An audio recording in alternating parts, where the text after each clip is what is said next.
30% of those are suicides, which is not far off. Let's say about 20. So that's 23. 23. So they have 12 more. They're almost double the average suicide rate for 100,000 people per 100,000, and it's just them. And it's their whole lives, not just 1 year. But yeah, but still, that's freaking per 100,000 people. There's 15.3 suicides a year. That's nutty.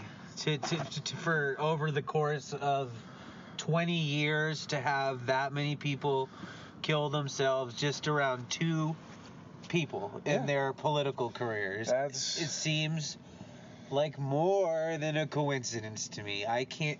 And see, here's where you run into an issue. Okay. Yeah. There is no proof. Yeah.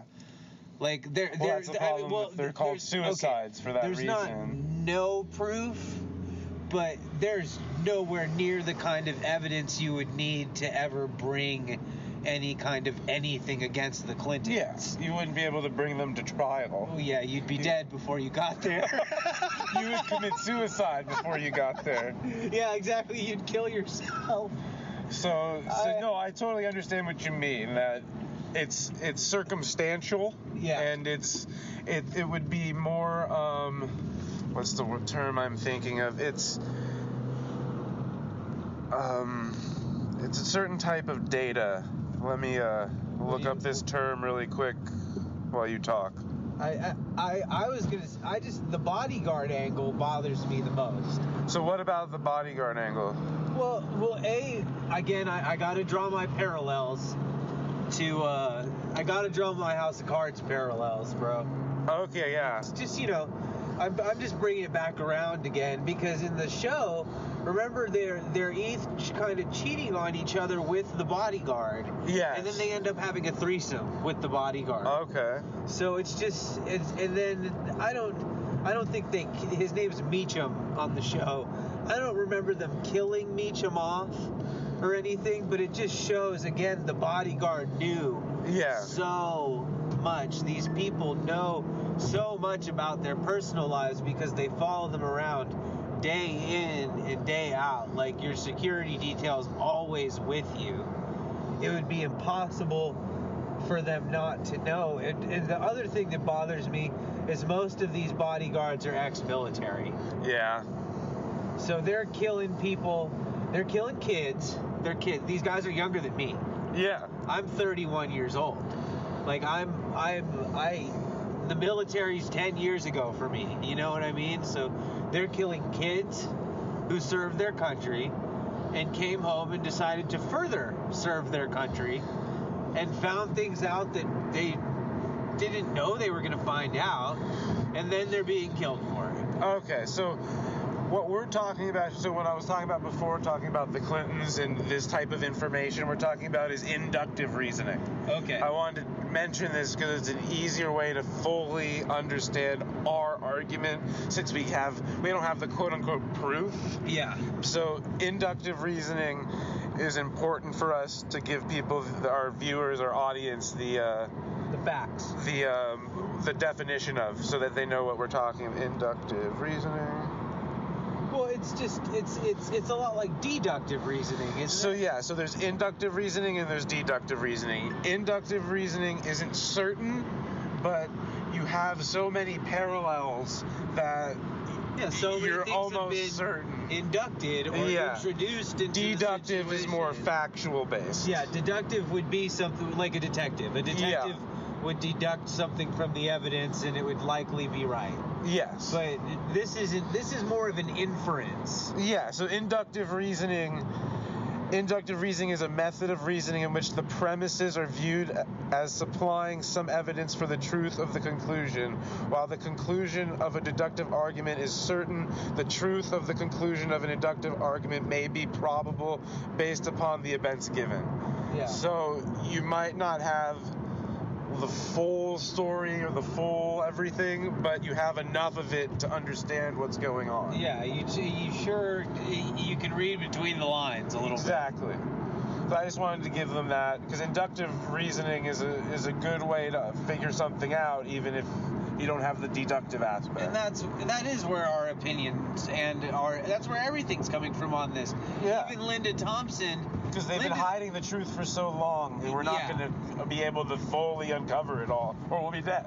Yeah, Linda Thompson, who started the list and now is subsequently dead. See, there's another example. Someone who was trying to uncover the truth and found out too much. And exactly, but she was already going to testify in the Jones case, so she already knew stuff. Well, yeah, and on this show we're going to be tackling situations, people, different events that people who are a part of it have been trying to hide the evidence. Well, yeah, forever. There are cover-ups. There are many versions, as Giuliani might say. There are many versions of the truth.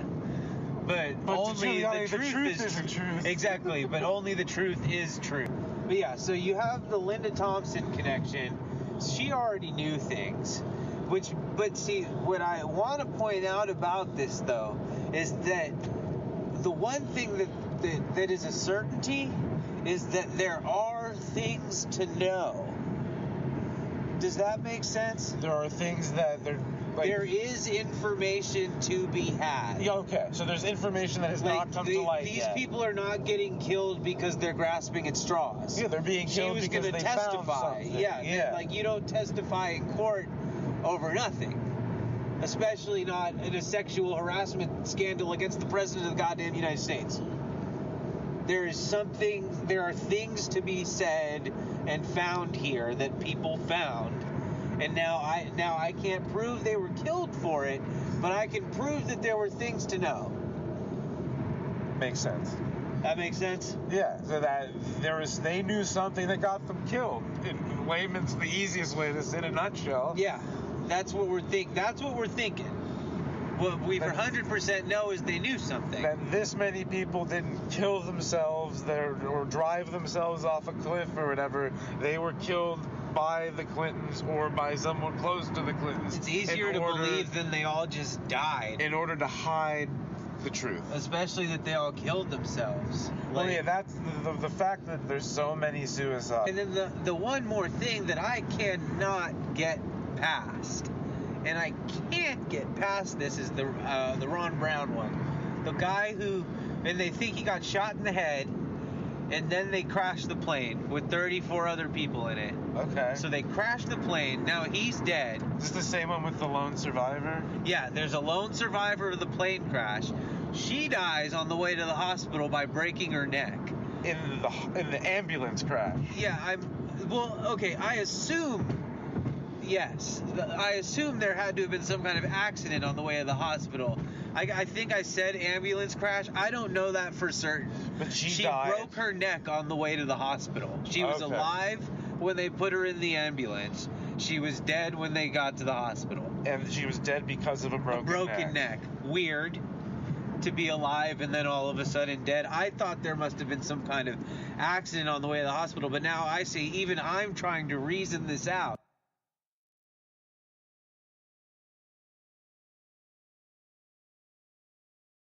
So there's the guy that dies on the plane, and then the lone survivor of the plane crash dies. So that ties up that loose end. Yes. But then there's a third guy, and he was supposed to keep the plane on course. When it crashed, it was over 10 miles off course, and he was going to get put in front of an investigation board. 3 days after the crash, he killed himself. Oh. In an apparent suicide. Is that not weird? Well, that is the weirdest one. You have 3 different deaths at different times. In the same situation. That's the one where you have the most coincidental story in history. Yeah, either God hates these people, or it's coordinated, right? Yeah. Well, you have the crashing that kills almost everybody. Well, how do you die? And see, it doesn't say she died of injuries related to the plane crash. I was going to ask that question. I'm glad you mentioned that. So that's not what it said. It wasn't like a broken neck in the plane crash and then she succumbed to the injury. That's not what it said. Okay. If that is the true story, that's not what anything I read said. And granted, I was reading articles that are looking into a conspiracy, but you would think that they would say that. Because if she died of a broken the coroner neck, would say that in the autopsy. Well, and I don't think she would be listed as a lone survivor of the crash if the crash killed her. Why would, interesting. That's a weird, weird way to put it. Those are the the person who shot themselves, who was going to go under investigation, and then the person who died from the broken neck. Those are the two most interesting factors of that, for sure. And then Vince Foster, who is going to resign and then shoots himself in the park. When he says, and in his ripped up resignation letter, he says, nobody in the administration will get off scot-free. We all know things, essentially, is what he's saying there. Interesting. So, before I conclude anything, I want to add, for the House of Cards parallels, the bodyguard, who we weren't sure died, Meacham, he does die. It's just I'm not up to date on the series, but he does not die by the hands of the Underwoods, though it does eliminate one more loose end that would have had to likely be cleaned up by the show if Kevin Spacey hadn't gone off the rails. But so this is going to conclude part 1 of our episode about the Clintons. We will be coming out with a part 2 very soon, and it's going to cover more recent stuff, like especially stuff when Hillary Clinton was part of the Obama administration and running for the presidential nomination and running for president.